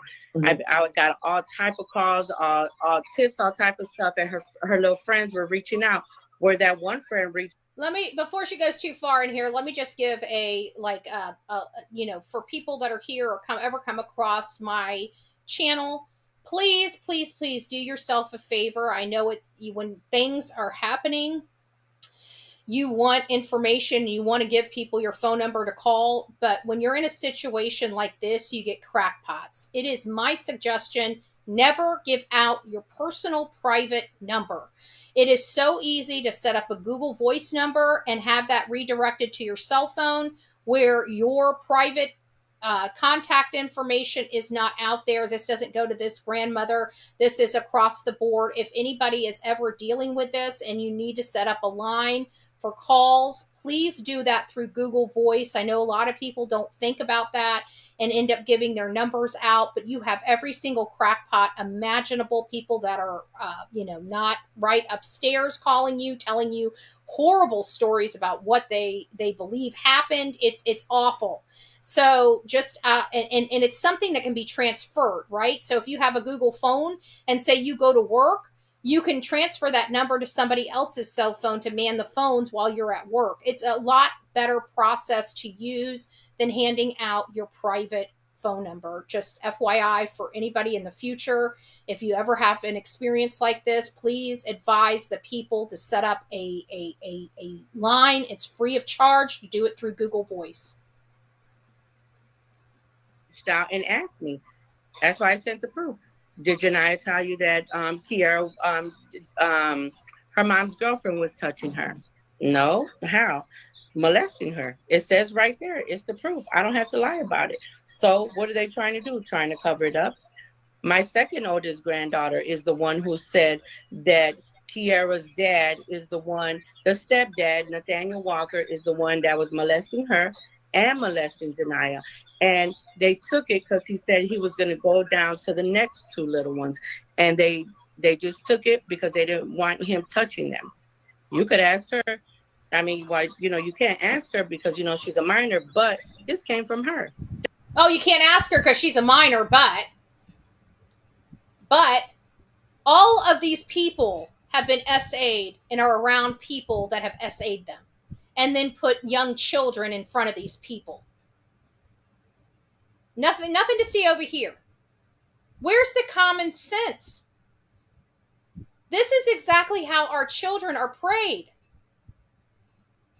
Right here. It doesn't matter where you live. It doesn't matter how much income you have. It matters about whether you're doing what you can do to protect the people you love. And the one thing you can do is not bring people that have caused this type of pain on other people around young children. Seems like everybody knew, but just didn't think it would happen to them.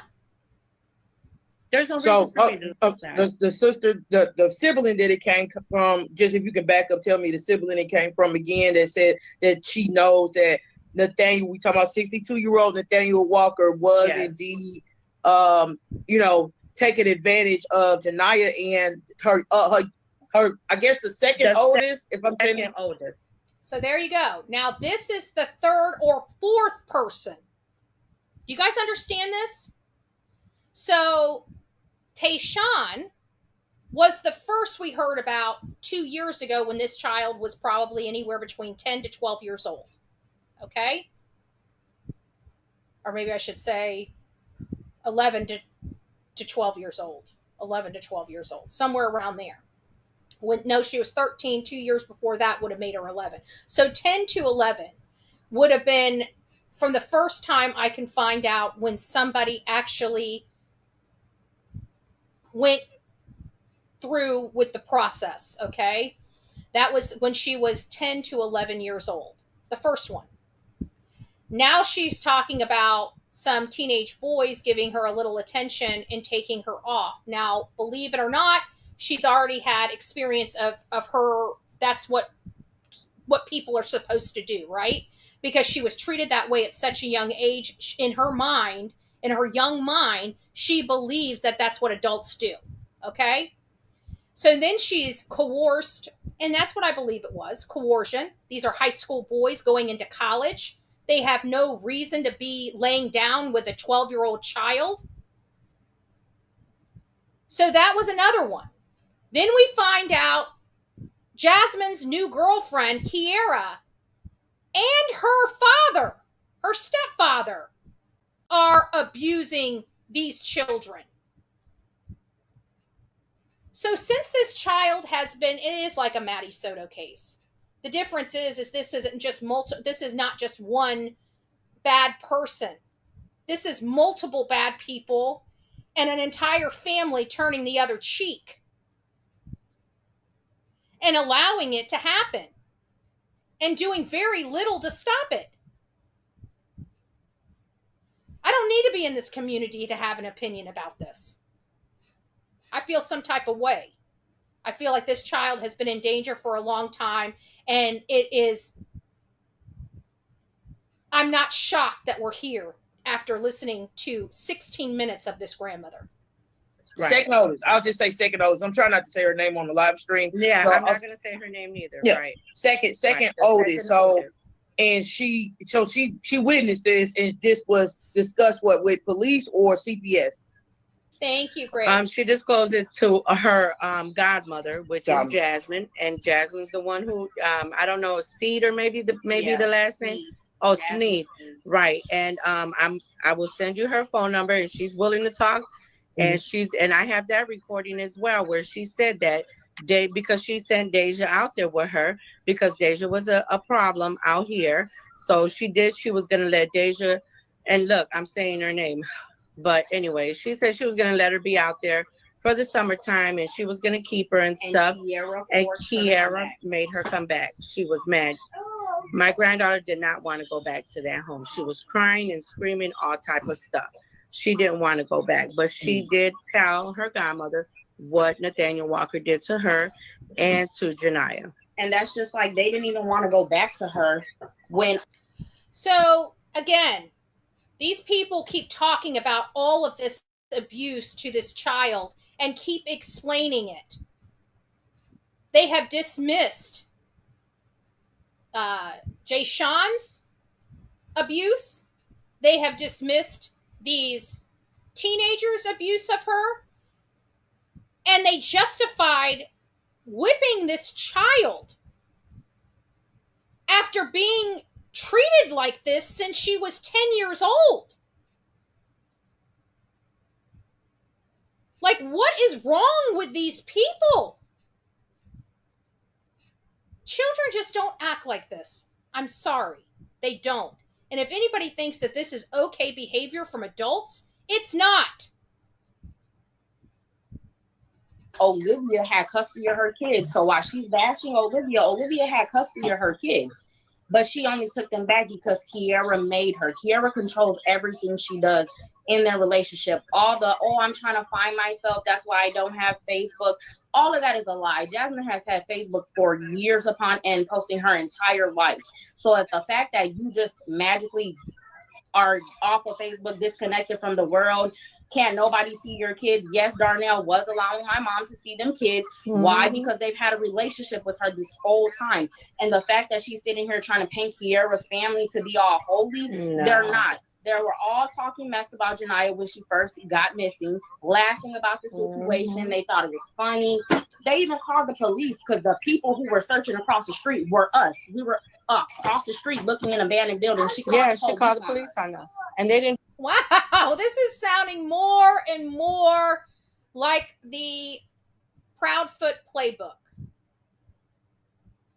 Don't want people searching. Just want everybody to believe she ran away from home. Come to find out there's a whole history of abuse dating back several years. All same. Different face. That's all we're dealing with here. We're dealing with the same story and a different face. And guess what? The Department of Children and Family Services were involved in both of these cases. And both of these cases, the child was left in the home until they disappeared.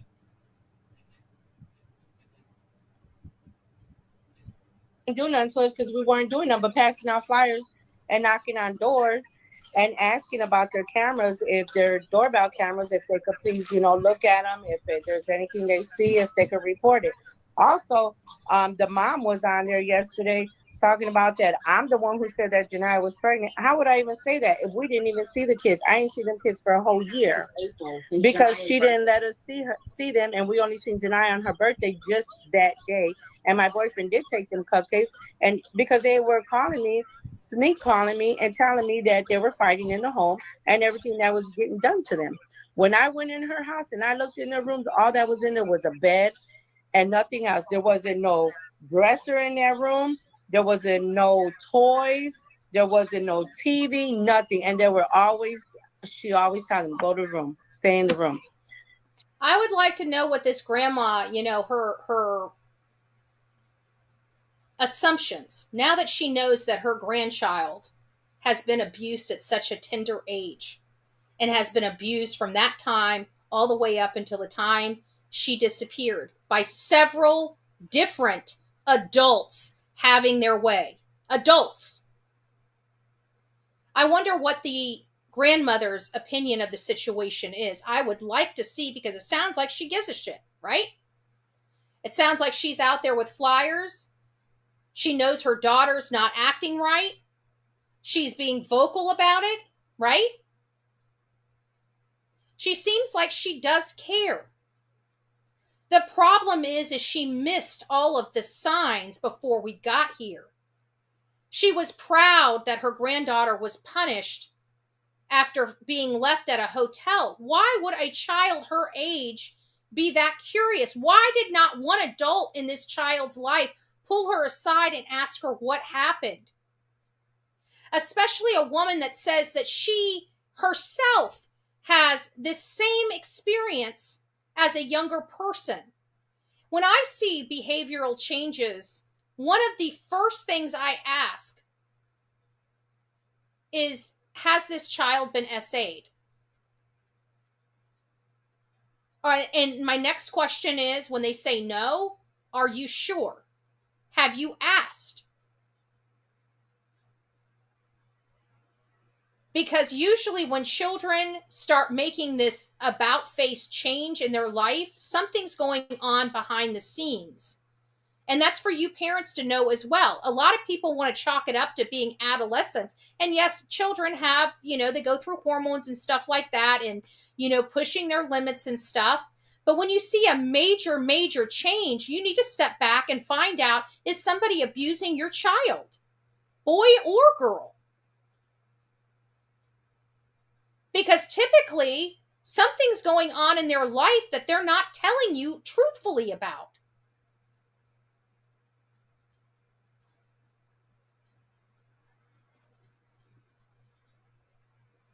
So what do you want Even the kids to first do? day she went missing, and I went back over there because because her second oldest called my phone and said, "Hey, Titi, can you bring the baby over so we can play?" Trying to take their mind off of things that are going on. I told her, I said, "Yeah, that's fine." I ended up showing up, but I left my son at home because I felt like the environment wasn't safe for him to be over there. And I asked her, I said, "Where are the kids at?" "Oh, the environment's not safe." These people knew the environment wasn't safe before this situation. She's not even taking her child over there. How in the world was Janiah left there? How were the other kids left there? They knew this was going on. I mean, I'm glad they cared. I'm glad they're out there with the flyers, but why did it have to get to this point?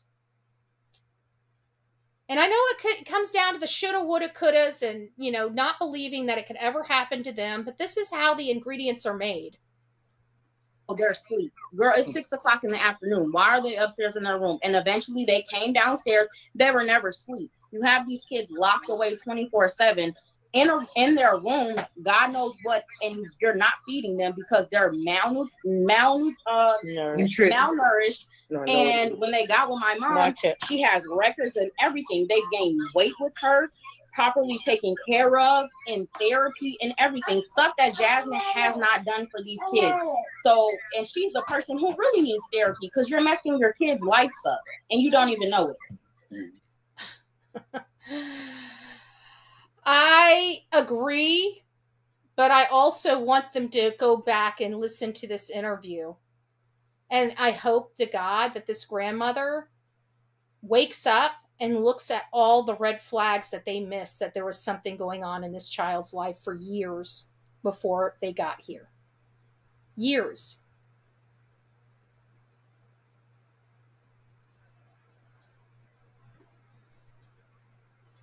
My one of the, because she has twins, and the boy, he's never had, the only time he ever had shots was when he was 2 weeks old. Then the doctor was like, how does one twin, the female is caught up, she only needed one, but the male only got it up to 2 weeks old. So we're on a series of shots. Well, the female gets a check, so of course you got to be on it for the Social Security place. If you ain't up to date with all this stuff, they're gonna question it. They ain't gonna give you no money. So yeah, of course that one was, but it's odd that they're twins. You would take them together to get shots. Look, get the cord. So that's crazy. The dental is crazy. Never been to the dentist. We're on a series of dentists. How many believe that this grandmother knew all of this before this point? If you believe that this grandmother knew all of these things before her granddaughter disappeared, put a 1 in the chat.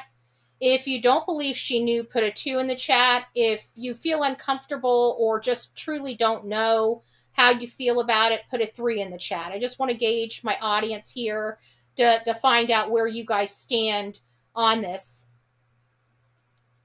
Thank you for being honest, Dee. Thank you, Cinda. I mean, everybody's being honest with them, but I know sometimes it's harder to go against the pack. That's why I always... Okay. I'm also one that believes that all of these things were known. There would have had to have been known. to this family prior to Janiah disappearing.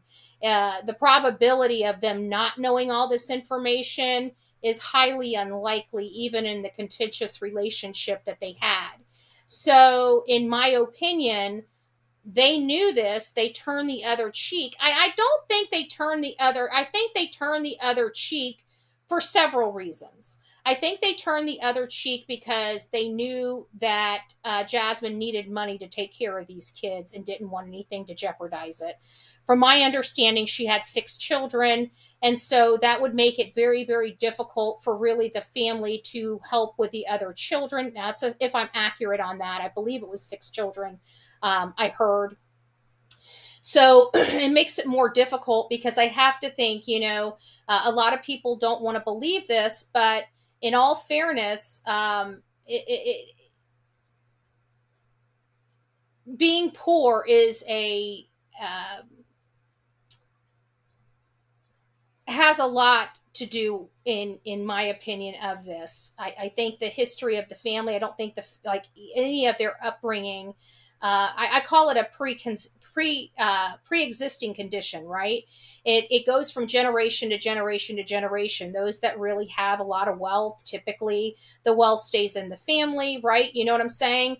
But those that don't typically are on this perpetual cycle. So what do I mean by that? In most cases, this is just statistically, doesn't mean that this is 100%, this is just statistics. If you come from a household that doesn't have college education, typically their children will not have a college education. It's a cycle. I don't know why, but that's just how it is. Do people break away? People break away from that all the time. There are people that come from nothing and make something of themselves. So I don't want to take away from it. I'm just talking statistically, the majority of uneducated households remain uneducated. And I think that money and the children were a lot for this family. And I think that really did help them turn the other cheek, because they are probably looking at a situation where who's going to take care of these kids, and how is it going to be funded?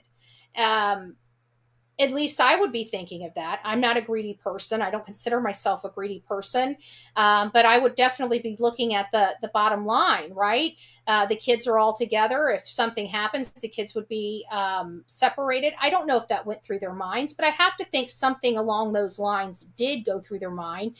And for these things that didn't seem like they were big deals were overlooked, like, this abuse, them having to get up at a ridiculous time of morning, stand, with their hands behind their back in a straight line. Those are unrealistic for children in American society. Very, very little do kids wake up like that. That's not, in my opinion, a normal morning for kids that are going to school.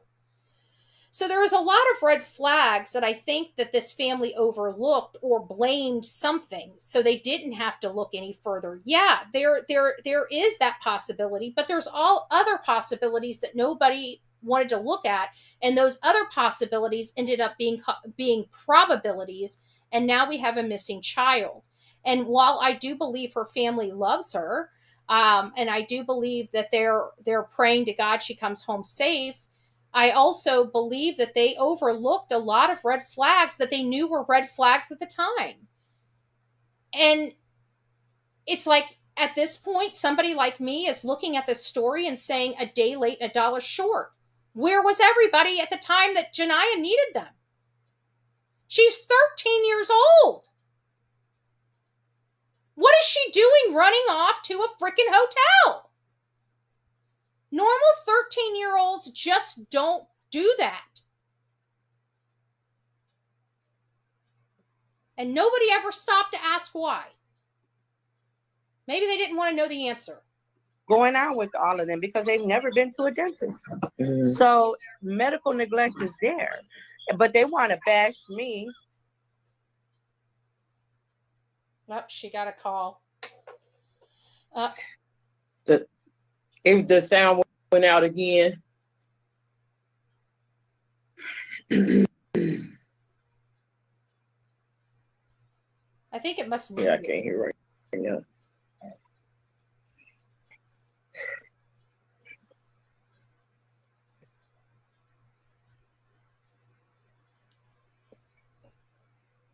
All right, hold on a second. Let me see. And if they don't come back, we can always reconnect.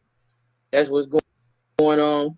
I can't stop them from doing what they doing, but the devil not gonna win because the truth is coming out. Foundation, I think it's called. Okay, I was with them, and they were gonna do a silver alert. She had to give the permission. I gave permission right away. Let's do everything, whatever you got to do to find my granddaughter. She did not give them permission, so they couldn't do it. Finally, the police ended up doing it when they seen that this was really a missing person. Right. So why are you blocking all these avenues that people are trying to do for you to bring your daughter home? Even the principal at the school told me that she tried to help them search and everything. And she said, no, we're okay. We don't need no help. We're all fine. It's all good. So we're going to leave it there for right now. But, you know, again, I'm angry at this grandma. Okay, I'm angry at this grandma, but I'm very thankful for this grandma. It's hard to explain, right? Because I feel a piece of me sees this grandma coming out now and really working, trying to find out what happened, side-eyeing her daughter. It sounds like her other daughter and her know that this is not normal behavior. This is not correct.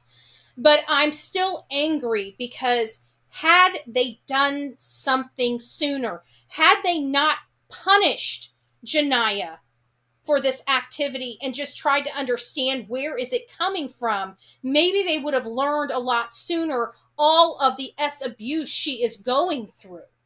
She's 13 years old. Some of these allegations date back when she was just, she's 10, 11. Madeline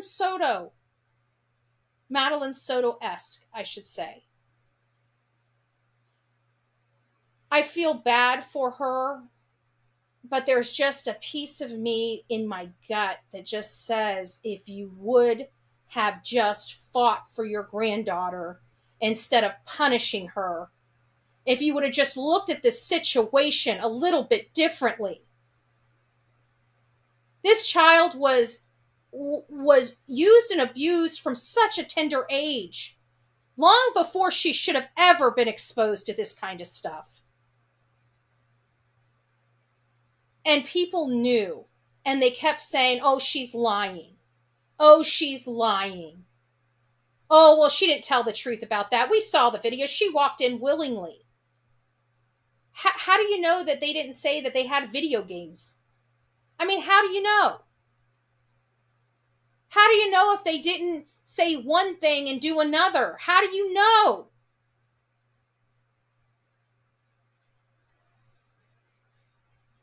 Children at 13 should not be wanting to do stuff like this. Okay? It's not normal. They want to go to the mall. They want to put their hair up. They want to buy makeup. They want to find cute clothes. You know, that's what teenagers want to do. And while no adult ever stopped to think why this child is being labeled this promiscuous child at such a young age is highly disturbing for me. And if she was having these propensities at such a young age, why weren't they trying to get her in counseling or get to the root cause of this?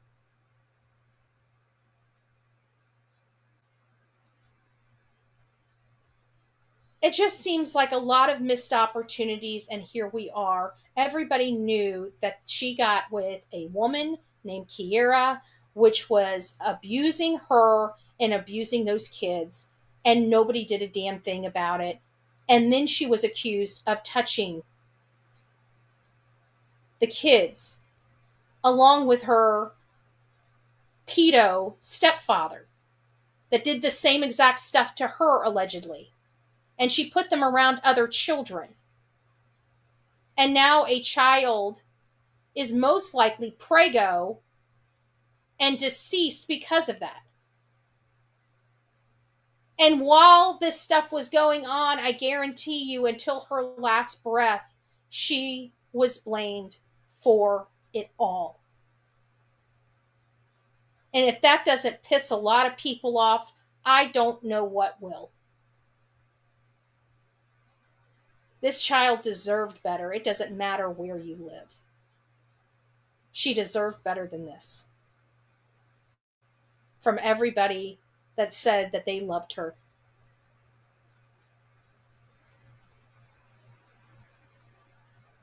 This was all kinds of wrong. And while I do appreciate Ja'Niyah, you know, it's just really stinking sad that Ja'Niyah knew all of this and still stood idly by until this point, until it erupted and one grandchild is gone. And now the truth is coming out. Where was that truth to save those kids when Janiah was still here? Where was that same determination when that belt was being placed upon her body after being SA'd?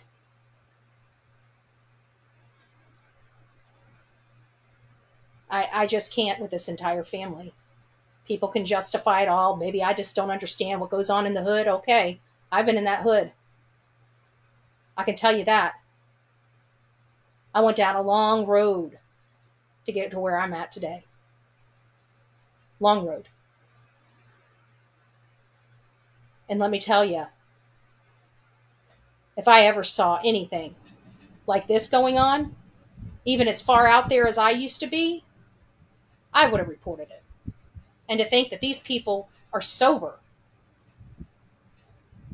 is just nuts to me. And people that justify this or congratulate this grandma or the aunt, it's mind-blowing to me. I'm glad they're here now fighting for her, but damn it, where were you then?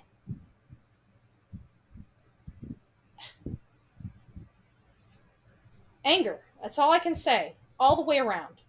I can tell you one thing. People don't want to victim shame when I touch a case. And I heard a lot of victim shaming here. Janiah this and Janiah that. She was 13 years old. 13. She deserves better. I pray to God she's found.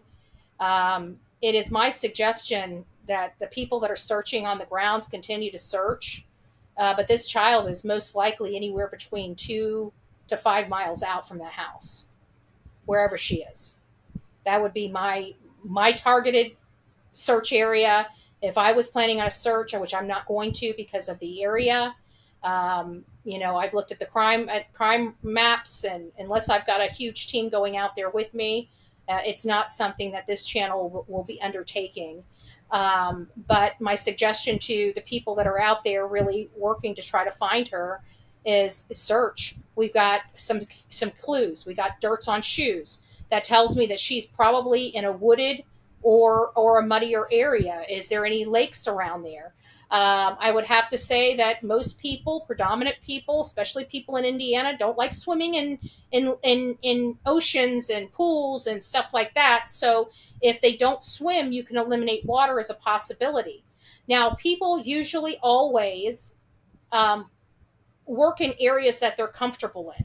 Okay, so that means depending on whether they think Kiera and her father or Jasmine or all three of them are responsible for something, you're looking at areas that they know that they know inside and out, comfortable places. So this is probably in an area maybe that they've lived, right? You're looking for desolate. You're looking for something where people can move about freely without being in fear of somebody seeing them. Those are the types of areas that you'll be looking for. So I'd have to suggest that we're looking into 2 miles out, 2 to 5 miles out in an area that's secluded, and that would be known to Jasmine, Kiera, or her stepfather. So if they like a fishing hole or a specific park or just an area that they played when they were kids that's still underdeveloped. Abandoned houses are a lot to do with it. If there's like an area that's maybe less dense and has a lot of abandoned properties that's within that 5 mile radius, that might be a good location to be checking as well. So those are my assessments up front. I'm not liking this case one bit. I feel so bad for Ja'Niyah. And when I picked up this case and I started reading the details of this case and I started doing the behavioral and psychological profiles of this case, my heart just sank. It just sank. And I think that people in their community have done an amazing job of keeping her story out there. I've previewed a lot of the stuff on several social media platforms. And if it wasn't for them, God knows if this case, you know how I learned about this case? I learned about this case by a tiny little blob on News Nation. A tiny little blob on News Nation. That was from the great work of the advocates in that area for this child. I just want to put that out there because it got a little blob on the News Nation website. And that's how I saw this case. And I started diving into this case and I started realizing what we have here. And I'm one of these people that if there's blame to be placed, there's going to be blame to be placed. I'm not coddling any damn person. Okay? I'm not going to coddle grandma. I'm not going to coddle mom. I'm not going to coddle aunts, uncles, people that knew and did nothing. Shame on you. Shame on you. Yes, we want the truth. But what I just heard in the first 5 minutes of that interview was enough to make me sick. Ja'Niyah deserved better. She damn sure did. So we're going to be covering this case as well as some other cases. And again, Sebastian Wayne Drake Rogers needs to be found. And these cases that I'm covering to point out a lot of things. One of those things is the behavior of guilty people. I am sick and tired of the defense attorneys screwing everybody's brains up by trying to say people grieve differently. And while I agree with that, people do grieve differently. The key is grieve. Parents of the missing, they act differently. But you know what? They're all very urgent and they're all very frantic. So when you don't have urgent or frantic parents, something is awry. And I'm not going to let somebody convince me otherwise. Because the majority of the time, that is the case. The majority of the time, statistically. So why am I going to be putting all my eggs into the outliers? Doesn't make sense. But everybody loves using the outliers to try to, I guess, provide an illusion that the majority of the times it's this way. As you guys can see, I'm very passionate about this particular case. I think my emotion and my anger is, I just don't understand how in 2025 cases like this are still happening. How people are not protecting people. Listen, it's not a crime to be poor. Living in places that you have to live because it's what you can afford. This day and age, everybody's understanding that, I have to believe. But there are good-hearted people everywhere you go. And those good-hearted people have got to start standing up and speaking up when you know something. There are so many ways that people could have anonymously told Janiah's story before we got here. And none of them did. Why? Because they didn't want to overstep what was their business. In communities like this, everybody minds their own business. Everybody. I get it. But was it really worth it? That's only something they can say.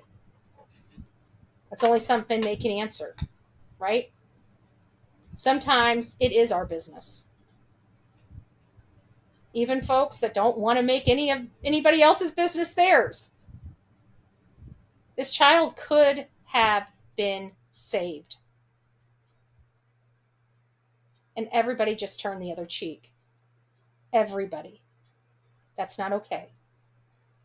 All right, guys, rock it out with your coffee beans out. Don't forget to be fearless. If you see something, say something.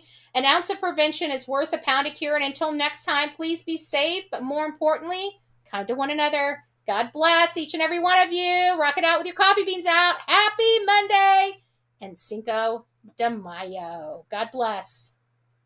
From the East Coast to the West Coast, we are everywhere true crime is.